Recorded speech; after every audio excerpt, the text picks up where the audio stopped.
Pakistani government refuses to compromise on deadly blasphemy law.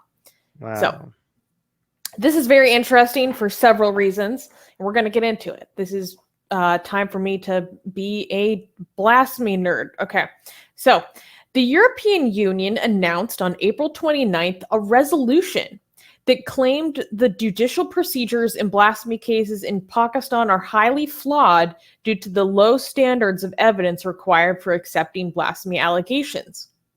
The Pakistani government has decided not to compromise on the country's blasphemy law and the law declaring the Ahmadi community as non-Muslim.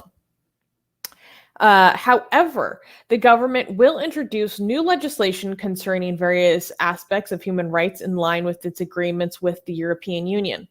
Prime Minister Imran Khan on May 3rd held a meeting to review the EU Parliament's resolution. Pakistan would suffer an annual loss of $3 billion if the EU revokes its GSP plus status, which is, I can give a summary on what that is in a second. According to the EU resolution, the accused are often presumed guilty and have to prove their innocence rather than the reverse. The European Parliament has called on the European External Action Service to use all the tools at their disposal to assist the religious communities and pressure Pakistan to do more to defend its religious minorities.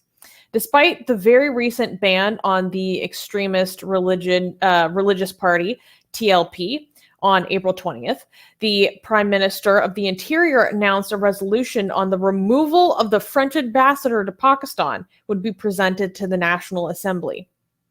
Imran Khan has spoken out against this removal. Wow. So wait, the French are leading again when it comes to upholding secularism. That's great. Not France specifically, but the EU. No, yeah, but when it comes to ambassadors, it's the French that are wanting to call them back. That's pretty good, I guess. No. So the hardliner party that is like Islamist, kind of almost founded on anti-blasphemy fervor, they were banned. Now, they were banned and marked as a terrorist group because they had... Guys, we say terrorist instead of the actual word because we're trying to not to trigger YouTube's sensitive algorithm. But go on. Yes, because they were protesting and even held like a dozen policemen hostage, holding the police hostage, a political party, because they want the ambassador from France to be removed from the country. Oh, okay. Sorry, I misheard it. And so the Minister of the Interior... For the Muhammad stuff, for the stuff that France is doing for secularism and defending the cartoonist and stuff like that. Okay, yeah. Well, what France is doing is defending free expression, and Pakistan doesn't like that. Okay. The government has made...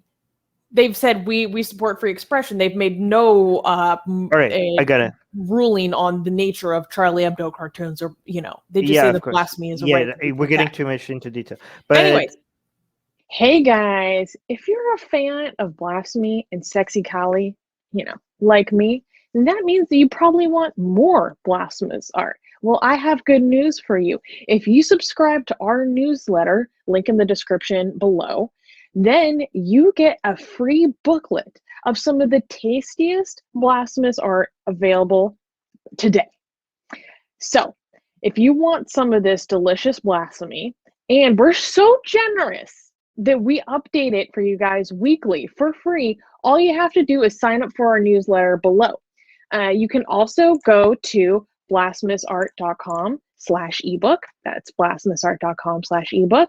Sign up with your email, and you get free gifts of this tasty blasphemy. What could be better? So make sure you sign up. Link below. Yeah. So with that, just to put a bow on that, so the TLP wants the French ambassador removed. They got banned because of their violence regarding this demand. Despite their ban, due to this motivation, the Minister of the Interior announced a resolution to remove the French ambassador. Okay. And the I really want to go Imran back Khan, to spoke against. He didn't approve of this removal, or he has spoken out against it previously. But that's not the main news I want to get to. Yes, I really do want to go back to that main news. But it comes to how many? You said how many billions dollars per year? $3 billion. So the meeting. So Pakistan could lose up to $3 billion a year if the EU revokes its GSP plus status and because of its human rights record. Okay. So how likely is it that EU is going to revoke the status? Is this highly likely? That I don't know, but given that the government had like an extremely negative response to this resolution and basically doubled down, I don't know the likelihood, but I would think given the government has doubled down, it might be more likely. Right. So let's try to think about this. Why would the Pakistan's government, and I already have a guess answer for this, would risk something like this? Like I know a lot of us, our community, think like, oh, because they care about Islam so much, but no one cares about Islam this much. Like $3 billion, like potentially losing $3 billion a year. You might pretend like you care about Islam more, but you don't, right? So why? So strategically, why would they risk such heavy pressure from the international community and potentially losing so much money and stuff like that, and trade and and still insist on keeping the blasphemy law? And let me see, don't answer it yet. I just want to see if anybody in the live chat is gonna I have an idea. I have an answer. But for those who are not aware, GSP plus, and this is a very big oversimplification, is like trade incentives. And as Pakistan demonstrates more progress in implementing like these international core conventions, they are given more and more trade incentives. Okay, so I think Doorknob have got it. It's because they're more afraid of the radical Islamist groups in their country, like the threat that these groups, these groups have in their country to Imran Khan's government. It's more, yeah, exactly. Katie got it as well. Afraid of the far right people inside Pakistan and the violence. Yeah, exactly.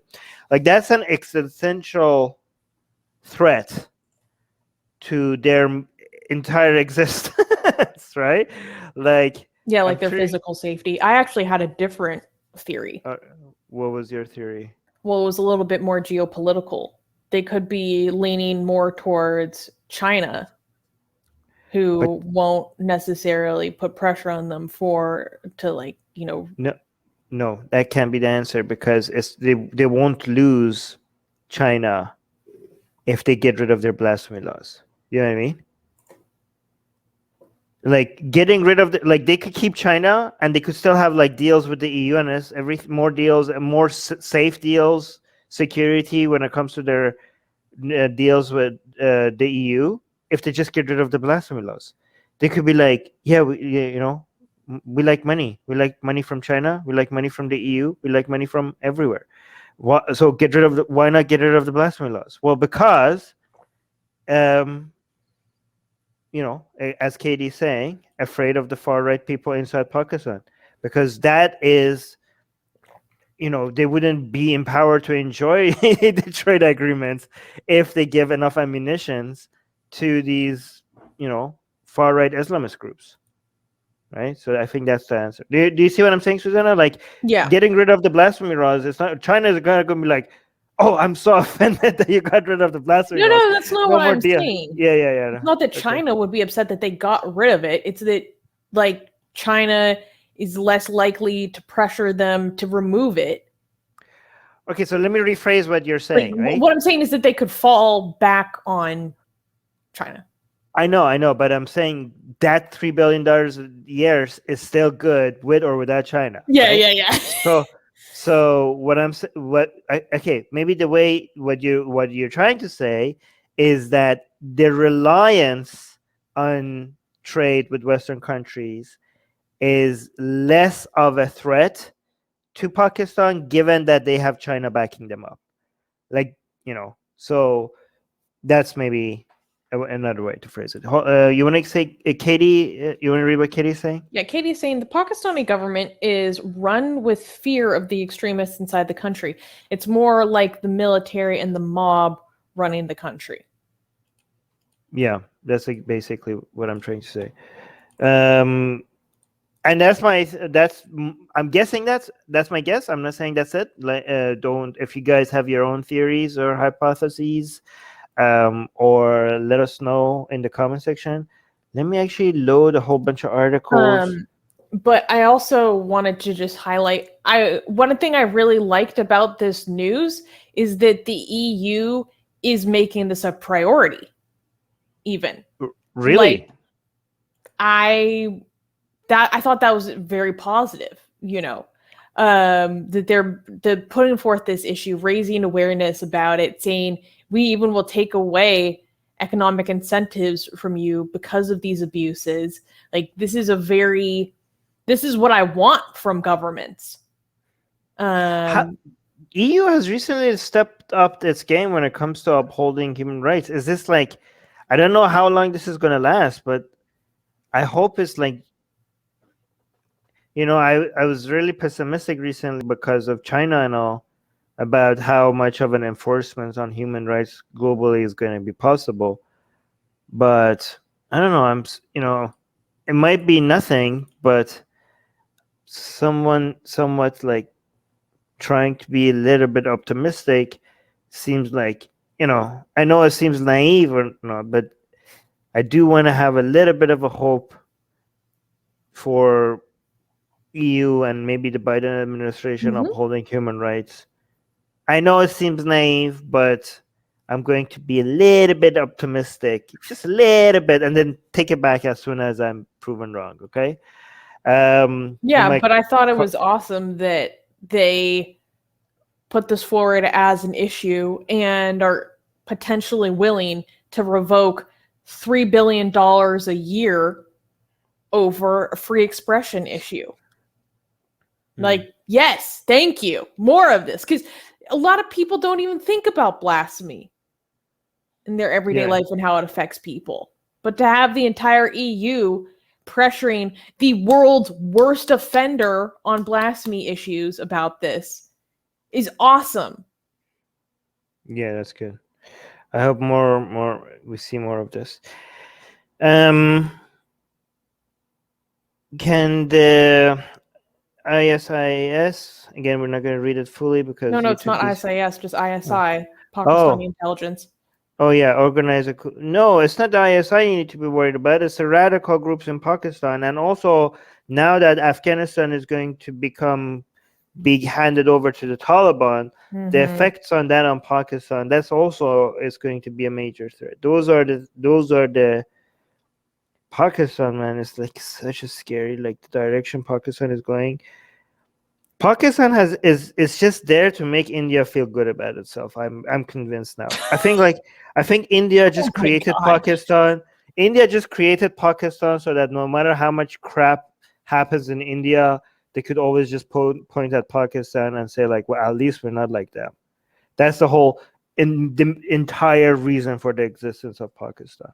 Hey guys, YouTube has fully demonetized our channel for supposedly hateful and harmful conduct, without telling us what we did wrong. If we get to 1,000 patrons, we will be able to keep paying all our team, our editors, our artists, without ever having to worry about monetization again, which would be amazing. Yay! So please support Atheist Republic on Patreon. Link in the description below.